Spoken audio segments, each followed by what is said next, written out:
నమస్తే సార్. వాగర్థావివ సంపృక్తౌ వాగర్థ ప్రతిపత్తయే జగతః పితరౌ వందే పార్వతీ పరమేశ్వరౌ సదాశివసమారంభాం శంకరాచార్య మధ్యమాం అస్మదాచార్యపర్యంతం వందే గురుపరంపరాం. ఆదిత్యాయ చ సోమాయ మంగళాయ బుధాయ చ గురుశుక్రశనిభ్యశ్చ రాహవే కేతవే నమః. శ్రీ క్రోధినామ సంవత్సరంలో కుంభరాశి వారికి ఎలా ఉండబోతుంది? క్రోధినామ సంవత్సరం పేరుకు తగ్గట్టుగా కోపము అధికంగా ఉండడము లేదా కోపాన్ని ప్రదర్శించడం. ఇది గనక గమనించుకున్నట్లయితే గడిచినటువంటి శుభకృత్ మరియు శోభకృత నామ సంవత్సరంలో ప్రజలు ఆనందంగా జీవించడం జరిగింది. అయితే ఈ యొక్క క్రోధినామ సంవత్సరానికి రాజు కుజుడు, మంత్రి శని భగవానుడు. ఏదైనా కానీ ఏ దేశంలోనైనా కానీ పాలించే పాలకులు మంచివాళ్ళు శుభులైతే పాలింపబడే ప్రజలు ఆనందంగా జీవిస్తారు. పాలించే పాలకులు చెడ్డవారైతే మనకు పాలింపబడే ప్రజలు కొన్ని ఇబ్బందులు ఇక్కట్లు ఎదుర్కోక తప్పదు. ఈ సంవత్సరానికి క్రోధినామ సంవత్సరానికి రాజు కుజుడు, మంత్రి శని అనగా ఇద్దరు కూడా సహజ పాపులే. ఎలా మనకు ఇబ్బందులు కలుగుతాయి అని అంటే, ఈ సహజ పాపులైనటువంటి శని కుజులు ఏదైనా ఒక రాశిలో కలిసి సంచారం చేస్తున్నారనుకోండి, యుద్ధ వాతావరణం పెరుగుతుంది, ప్రకృతి వైపరీత్యాలు కలుగుతాయి. ఎందుకంటే భూకారకుడు శని, అలాగే కలియుగానికి రాజు శని భగవానుడు. కాబట్టి ఈ యొక్క కలియుగానికి రాజు అయినటువంటి శని ఈ క్రోధినామ సంవత్సరానికి మంత్రిగా ఉండి సహాయ సహకారాలు అందించడం అంటే కాస్త ఇబ్బందిగా ఉంటుంది. కాబట్టి సహజంగా ఈ క్రోధినామ సంవత్సరంలో కుజుడు న్యాయానికి ప్రతీక, శని కూడా నిష్పక్షపాతానికి ప్రతీక, నిజాయితీకి ప్రతీక. ఈ ఇద్దరు కూడాను పాలకులు సలహాలు సహాయ సహకారాలు అందించే వాళ్ళు అవ్వడం చేత ఖచ్చితంగా పలు దేశాలలో ప్రజల యొక్క నిరసన జ్వాలలు పెరుగుతాయి. అలాగే పాలించే పాలకులు కఠినమైనటువంటి నిర్ణయాలు తీసుకోవడం, రాజ్యాంగంలో సవరణలు చేయడం అనేటువంటిది ఖచ్చితంగా జరుగుతుంది. ఇందులో సందేహం లేదు. ఇక క్రోధినామ సంవత్సరంలో కుంభరాశిలో జన్మించినటువంటి వారికి చూసుకున్నట్లయితే ఆదాయం 14, వ్యయం 14, రాజ్యపూజ్యం 6, అవమానం 1. అంటే వెరసి గమనించుకున్నట్లయితే 14 రూపాయలు సంపాదిస్తే 14 రూపాయలు ఖర్చు అవుతాయని కాదు. మనం 14 రూపాయలు సంపాదించుకుంటే 14 రూపాయలు ఏదో విధంగా ఖర్చు అవుతాయి. ఎంత సేవ్ చేసుకుందామనుకున్నా ఆ సమయానికి మనం దాచుకోలేకపోతాం. కాబట్టి మీరు ప్రణాళికాబద్ధంగా మీరు నిర్వహించుకొని 14 రూపాయలు సంపాదిస్తే కనీసం 8 రూపాయలైనా ఖర్చు అయ్యే విధంగా చూసుకొని 6 రూపాయలు సేవ్ చేసుకునే విధంగా ఆలోచన చేసుకుంటే భవిష్యత్తు మీకు ఆర్థిక స్థితి బాగుంటుందని చెప్పి ఈ పట్టిక ద్వారా మీకు తెలియజేస్తుంది. అంటే ఆదాయం ఖర్చు ఎలా ఉంది, దానికి తగ్గట్టుగా మీ జీవితాన్ని ఎలా మలుచుకోవాలని చెప్పి ఒక్క మాటలోనే చెప్పేస్తుంది జ్యోతిష శాస్త్రం. ఇక రాజ్యపూజ్యం 6, అవమానం 1 అంటే మీకు ఒక రకంగా అదృష్టవంతులు ఈ క్రోధినామ సంవత్సరంలో ఈ యొక్క కుంభరాశిలో జన్మించిన వారని చెప్పవచ్చు. ఎందుకంటే మిమ్మల్ని చూసి మీ యొక్క మంచి పనిని ప్రోత్సహించి వెన్నుతట్టి మీకు అభినందనలు తెలియచేసే వాళ్ళు 6 మీ పక్కన ఉంటే ఒక్కడు మీకు వెనక్కి లాగుతాడు. కానీ శత్రుశేషం ఉండకూడదు కదా. ఆ ఒక్కడిని కూడా మనం ఎలా మంచి చేసుకోవాలని చెప్పి ఈ పట్టిక ద్వారా మనకు తెలియచేయడం జరుగుతుంది. కాబట్టి మనం చేసే ప్రతి పని మనకు ఎలా విజయం కలిగించాలి, ఎన్ని అడ్డంకులు కలుగుతాయి అనేటువంటి ఆలోచన ఈ ఒక్క మాటలోనే మనకు తెలుస్తుంది. కాబట్టి ఇక గమనించుకున్నట్లయితే కుంభరాశిలోనే అనగా రాశిలోని శని సంచారం, ద్వితీయంలో రాహువు, చతుర్థంలో గురువు మరియు అష్టమంలో కేతువు. ఈ సంచార ప్రభావం వెరసి కొంత నిరాశాజనకమైనటువంటి ఫలితాలన్నిటిని పొందే అవకాశాలు ఉంటాయి. అయినప్పటికీ కూడా ఈ యొక్క రాశిలో జన్మించినటువంటి వారికి విద్యార్థులకి మంచి భవిష్యత్తు కలిగినటువంటి జీవితం ఉంటుంది. అనుకున్నటువంటి రంగంలో అనుకున్నటువంటి పరీక్షలలో ఉత్తీర్ణత శాతాన్ని కలిగి ఉంటారు. మంచి విద్యాలయాల్లో మీకు స్థానము దొరుకుతుంది. కాబట్టి విద్యార్థుల పరంగా ఎటువంటి ఇబ్బందులు లేవు, అన్ని రకాలుగా సౌఖ్యంగా ఉంటుంది. కాకపోతే ఏ పనులు చేసుకోవాలనుకున్నా అక్టోబర్ అనగా దసరా లోపలనే మీ యొక్క పనులన్నీ పూర్తి చేసుకోండి. ముఖ్యంగా ఉద్యోగస్తులు ఏదైనా నూతన ఉద్యోగం కోసం ప్రయత్నం చేయాలనుకుంటారో లేదా ఉద్యోగ బదిలీలు కోరుకుంటారో, కేంద్ర రాష్ట్ర ప్రభుత్వాల్లో సంబంధించిన వాళ్ళు కానీ ప్రైవేట్ వ్యక్తులు కానీ బదిలీ అవ్వాలి అని అనుకుంటే సెప్టెంబర్ లోపలనే బదిలీ అయ్యే ప్రయత్నం చేసుకోండి. తదనంతరం వచ్చేటువంటి పరిస్థితులు గడ్డుకాలంగా ఉంటాయి. కాబట్టి మీకు కొన్ని ఇబ్బందికర పరిస్థితులు ఈ కుంభరాశిలో జన్మించినటువంటి వారికి కలుగుతున్నాయని చెప్పవచ్చు. జన్మంలోనే అనగా జన్మరాశిలోని శని సంచారము, వాక్స్థానంలో ధనస్థానంలో రాహు సంచారము, అష్టమ స్థానంలో కేతువు వెరసి మీకు కొన్ని విపత్కర పరిస్థితులు మరియు గురుబలం అంతగా లేని కారణం చేత ఇబ్బందికర పరిస్థితులు ఉంటాయి. ముఖ్యంగా జన్మంలోనే శని ఉండడం, అలాగే ఈ కారణం చేత ప్రతి పనియందు కూడాను ఆలస్యం జరుగుతుంది, బద్ధకం పెరుగుతుంది, పోస్ట్పోన్మెంట్ ఆఫ్ వర్క్ అనేటువంటిది మీరు ఇష్టపడతారు తప్ప ఎంత కష్టమైనా అనుకున్న సమయంలో పని పూర్తి చేసుకోవాలనేటువంటిది మీకు ఆలోచన కలగదు, తద్వారా మీకు ఇబ్బందికర పరిస్థితులు. కాబట్టి ముందుగా మీ యొక్క జన్మ రాశిలో సంచారం జరుగుతున్నటువంటి శని ప్రభావం మీకు నెగిటివ్ ఎఫెక్ట్గా ఉన్నటువంటి కారణం చేత మీరు ఈ యొక్క ప్రణాళికల్ని మీరు చక్కగా నిర్వహించుకొని అనుకున్న పని అనుకున్నట్టుగా చేసుకునేట్టుగా మీరు మరల్చుకుంటే మానవ సంకల్పానికి దైవం కూడా దిగి వస్తుంది అన్నట్టుగా మీరు అనుకున్న పనులు మీరు పూర్తి చేసుకోగలుగుతారు. అయితే జన్మ రాశి నాథుడైనటువంటి శని ప్రబలుడే బలంగా ఉన్నటువంటి కారణం చేత ఏమీ కాదులే అన్న ధీమాతో మీరు కొన్ని పనులు మీరు ముందుకు వెళతారు. కానీ గ్రహబలం అనుకూలంగా లేని కారణం చేత మీరు బోల్తా పడాల్సినటువంటి పరిస్థితి ఏర్పడుతుంది. కాబట్టి మిమ్మల్ని మీరు అతిగా ఆత్మవిశ్వాసంతో ఊహించుకొని చేసే పనుల కంటే ఎదుటి వాళ్ళ గురుబలం తక్కువగా ఉంది కాబట్టి పెద్దవాళ్ళ యొక్క సహాయ సహకారాలు ఆలోచనలు ముందు పెట్టుకొని మీ యొక్క ఆలోచనలు మీరు కనుక ప్రయాణం చేసినట్లయితే తప్పకుండా మీకు మంచి జరుగుతుందని చెప్పొచ్చు. అయితే ఆరోగ్యం పట్ల శ్రద్ధ వహించాల్సినటువంటి పరిస్థితి.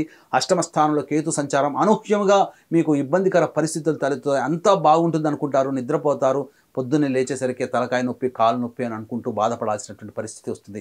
ముందు రోజు వరకు గంట ముందు వరకు బాగున్నాం కదా, ఇప్పుడేంటి ఈ విధంగా జరుగుతుందని మీరు చింతించాల్సినటువంటి పరిస్థితి వస్తుంది. అలాగే ధనపరమైనటువంటి నష్టము జరిగేటువంటి అవకాశం ఉంటుంది. నమ్మి ఎవరికి కూడాను మీరు డబ్బు అప్పుగా ఇవ్వకపోవడమే చాలా మంచిదని గమనించాలి. ముఖ్యంగా 21 అక్టోబర్ 2024 నుంచి 21 జనవరి 2025 వరకు మీకు గడ్డు కాలము సంభవించబోతుంది. షష్టమ స్థానములో కుజుడు స్తంభించి 3 నెలల పాటు మీకు గడ్డు కాలాన్ని కలగచేస్తున్నాడు. తద్వారా ఏం జరుగుతుంది? షష్టమ స్థానం శత్రుస్థానము, రోగస్థానము, రుణస్థానము, క్యాపబిలిటీ. మీరు ఎంతగా ప్రయత్నం చేసినా మీ యొక్క సామర్థ్యానికి మించి మీరు పనిచేయాల్సినటువంటి పరిస్థితి వస్తుంది. మీకు అకాలమైనటువంటి శత్రువులు పెరుగుతారు. అలాగే మీరు రుణాలు చేయాల్సినటువంటి పరిస్థితి వస్తాయి. మీకు రుణాలు మీరు ఎవరికైతే రుణాలు ఇస్తారో వాళ్ళు తిరిగి చెల్లించలేనటువంటి పరిస్థితి కలుగుతుంది. అన్నిటికంటే ముఖ్యంగా శత్రువులు పెరుగుతారు. కొన్ని చిన్నపాటి రోగములు కూడా ఎక్కువగా అవుతాయి.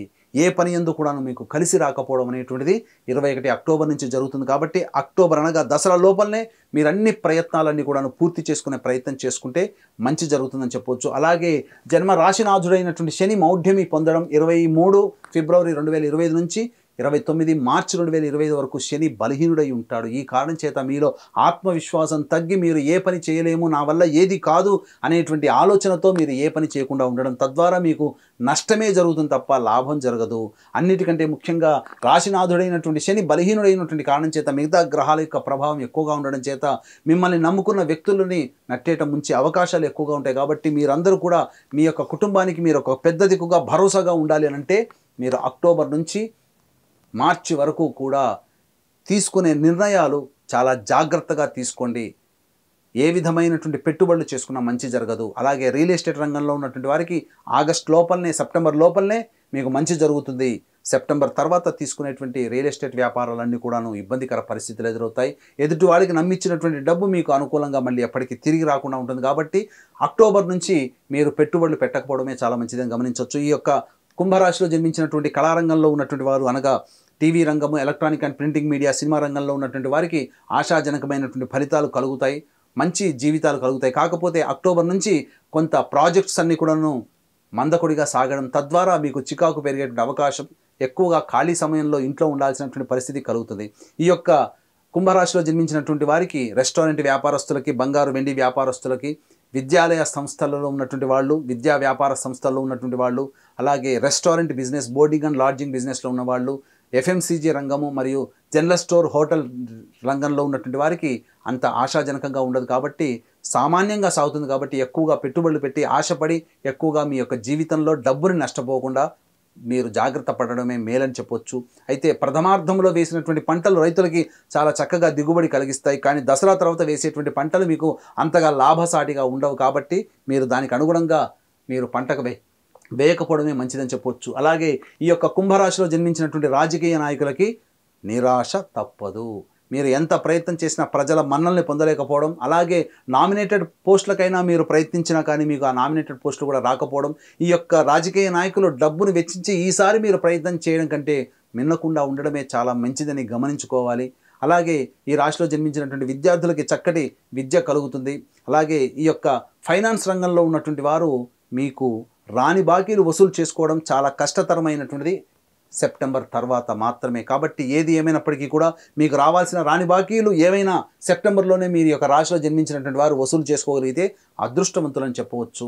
ముఖ్యంగా తండ్రి గారి ఆరోగ్యం పట్ల శ్రద్ధ వహించాల్సినటువంటి పరిస్థితి, అలాగే దాంపత్య జీవితంలో కొన్ని ఒడిదుడుకులు కలిగేటువంటి అవకాశం ఉన్నది. ముఖ్యంగా కుజుడు స్తంభించి ఉండడము, దాంపత్య స్థానాధిపతి అయినటువంటి రవి కార్తీక మాసంలో అనగా నవంబర్ నెలలో నీచపడి ఉండడం, ఈ కారణం చేత కార్తీక మాసం మీ జీవిత భాగస్వామితో కాస్త నెమ్మదిగా ప్రవర్తించండి. ఎక్కువగా వాగ్వివాదాలకు చోటు చేసుకోనే విధంగా మీరు ప్రవర్తించండి. ఎటువంటి వాగ్వివాదాలు చేయకూడదు. జీవిత భాగస్వామి అయినా వ్యాపార భాగస్వామి అయినా నవంబర్ నెలలో మీరు ఆచితూచి స్పందించేటట్టయితే మీకు ఆ బంధం నిలబడుతుందని చెప్పవచ్చు. అలాగే ఈ యొక్క కుంభరాశిలో జన్మించినటువంటి వారికి గ్రహాల యొక్క అనుగ్రహం అంత సంపూర్ణంగా లేని కారణం చేత మిశ్రమమైనటువంటి ఫలితాలు ఈ సంవత్సరం వస్తాయి. కాబట్టి ఈ యొక్క కుంభరాశిలో జన్మించినటువంటి స్త్రీ పురుషులు ఎవరికైనా కానీ నవగ్రహాల యొక్క అనుగ్రహం సంపూర్ణంగా కలగాలనేటువంటి ఒక సదుద్దేశంతో కుంభకోణం తమిళనాడు దగ్గరలో ఉన్నటువంటి నవగ్రహ దేవాలయాల్లో మీ గోత్రనామాదులతో ప్రతి గ్రహం దగ్గర గ్రహానికి అభిషేకము, ఆ గ్రహ హోమము, వివాహం కావాల్సిన అబ్బాయిలకి అమ్మాయిలకి హోమాది కార్యక్రమాలు, ఆరోగ్యం కోసం, శనిదోష నివారణ కోసం, అలాగే జటిలమైన సమస్యల పరిష్కారం కోసం హోమాది కార్యక్రమాలు జరిపించడం జరుగుతుంది. కాబట్టి మీ గోత్రనామాదులు ఈ యొక్క కార్యక్రమం తండ్రితో కాంటాక్ట్ చేసి నమోదు చేసుకోవచ్చు. అలాగే తండ్రి వైపు 7 తరాలు, తల్లి వైపు 4 తరాల్లో ఏవైనా దుర్మరణాలు ఉన్నా, అనగా road accident, fire accident, suicide attempt, నదిలో బావిలో పడి చనిపోవడం, ఇంట్లోంచి వెళ్ళిపోవడం, లివర్ ఫెయిల్, కిడ్నీ ఫెయిల్, క్యాన్సర్తో చనిపోవడం, అలాగే పెళ్లి కాకుండా ఉండడం, సంతానం కలగకుండా ఉండడం, మీ కుటుంబంలో కుటుంబ సభ్యులు కులాంతర మతాంతర వివాహాలు చేసుకున్న 60 సంవత్సరాల లోపల ఏ విధంగా చనిపోయినా అవన్నీ పితృదోషాలు. కాబట్టి ఇట్టి పితృదోష నివారణ పూజలు ప్రతి నెల మా పీఠం ఆధ్వర్యంలో జరపబడతాయి. కాబట్టి ఆ కార్యక్రమంలో కూడా మీ గోత్రనామాలు నమోదు చేసుకోవచ్చు. కుంభరాశిలో ఆడవారికి ఎలా ఉండబోతుంది సార్? కుంభరాశిలో జన్మించినటువంటి ఆడవారికి మీ యొక్క వాక్కే మీకు శత్రువుగా మారబోతుంది. కాబట్టి దీన్ని దృష్టిలో పెట్టుకుని మీ యొక్క వాక్కుని ఎంత అదుపులో ఉంచుకుంటే అంత మంచి జరుగుతుంది. నూతన గృహముకు సంబంధించినటువంటి ప్రయత్నాలు మీ పేరు మీద ఏర్పాటు అవుతాయి. నూతన వాహనం కానీ గృహోపకరణాలు కానీ మీరు తీసుకునే అవకాశం ఈ యొక్క ఆనందదాయకంగా ఉంటుంది. ఈ యొక్క రాశిలో జన్మించినటువంటి స్త్రీలకి ముఖ్యంగా జీవిత భాగస్వామితో అక్టోబర్ తర్వాత ఇబ్బందికర పరిస్థితులు ఉన్నాయి. కాబట్టి అక్టోబర్ తర్వాత మీరు వాగ్వివాదాలు చేయకుండా ఉండడమే మంచిది. నూతన వ్యాపారం ప్రారంభించాలనుకున్నప్పుడు సెప్టెంబర్ లోపల మీరు ప్రయత్నం చేసుకొని ప్రారంభించుకున్నట్లయితే జీవితంలో అభివృద్ధి సాగుతుంది. అలాగే మీకు చక్కటి సంతానం కలిగేటువంటి అవకాశం కూడా ఉంటుంది. కాబట్టి మంచి జరుగుతుంది. దైవబలం లేని కారణం చేత దైవబలం పెంచుకునే ప్రయత్నం చేసుకుంటే ఇంకా మీ మాటకి విలువ పెరిగి మీ కుటుంబంలో మీకు చక్కగా ఆదరణ లభిస్తుంది. బంధుమిత్రాదుల యొక్క ఆదరణ మీకు మంచి జరుగుతుంది. ఇప్పటి వరకు దాంపత్యంలో ఇబ్బందులు పడుతున్నటువంటి వారు సెప్టెంబర్ లోపల జీవిత భాగస్వామితో ఆనందకరమైనటువంటి క్షణాలు గడపడానికి మార్గం సుగమం అవుతుంది అని చెప్పవచ్చు. కుంభరాశి వారు ఎటువంటి పరిహారాలు చేసుకోవాలి సార్? కుంభరాశిలో జన్మించినటువంటి వారు ప్రధానంగా ప్రతిరోజు స్నానం చేయగానే సూర్యుడికి నమస్కారం, సూర్యాష్టకం 6 సార్లు పారాయణం చేయాలి. అలాగే ప్రతి సోమవారం ఈశ్వరుడికి అభిషేకం జరిపించండి. అలాగే ప్రతి అష్టమి తిథి రోజున మరియు అమావాస్య తిథి రోజున మీకు దగ్గరలో కాలభైరవుని దేవాలయం ఉంటే కాలభైరవునికి లేదా ఈశ్వరుడికి ఆముదం నూనెతో కానీ లేదా ఆవాల నూనెతో కానీ అభిషేకం జరిపించండి. ఎటువంటి విపత్కర పరిస్థితులైనా మీకు తొలగిపోతాయని చెప్పవచ్చు. ఈ యొక్క కుంభరాశిలో జన్మించినటువంటి వారికి అదృష్ట సంఖ్య 8 మరియు 5. అదృష్ట వారము శుక్రవారము, బుధవారము అని చెప్పవచ్చు. ధన్యవాదాలు సార్. సర్వం శ్రీ ఉమామహేశ్వర పరబ్రహ్మార్పణమస్తు.